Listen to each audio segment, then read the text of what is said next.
காதல் ரொம்ப ரொம்ப முக்கியங்க. நிறைய கிறிஸ்தவ குடும்பத்துல கணவன் மனைவிக்குள்ள ஒழுங்கான காதல் உறவே கிடையாது. நிறைய பேர் ஊழியம் பண்றாங்க, ஆனா ஒய்ஃப்ட்ட பேசி 6 வருஷம் ஆச்சு. ஆண்டவர் எடுத்த உடனே கொண்டு வந்த கான்செப்டே லவ் தான், ரொமான்ஸ் தான். ஆதாமும் ஏவாளையும் என்ன பண்ணாரு?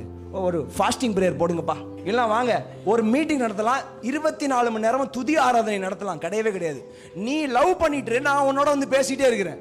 லவ்வுக்கு நடுவில் ஆண்டவரை கொண்டு வந்தா அந்த லவ் சூப்பரு. லவ்வுக்கு நடுவில் ஆண்டவர் இல்லைன்னா அந்த லவ் மோசமான லவ்.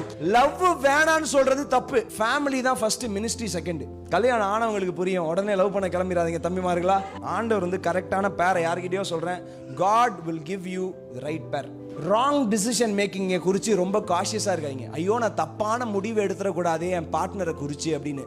உங்களுடைய அழுகைக்கே ஆண்டவர் இம்பார்ட்டன்ஸ் கொடுத்தாருன்னா உங்களுடைய வாழ்க்கைக்கும் உங்களுடைய வாழ்க்கை துணைவிக்கும் ஆண்டவர் எவ்வளோ இம்பார்ட்டன்ஸ் கொடுப்பாரு. உன் வாழ்க்கையே நரகமாக்குறதுக்கு ஆண்டவர் விடுவாரா? கரெக்டான ஆட்களை உங்களோட வாழ்க்கையில அவர் கூட்டிட்டு வந்து விடுவாரு.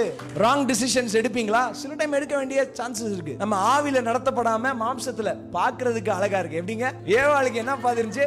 பாக்குறதுக்கு அழகா இருக்கானே, பாக்குறதுக்கு இந்த பொண்ணு அழகா இருக்காளே அப்படின்னு ராங் டிசிஷன்ஸ் எல்லாம் எடுப்பீங்க.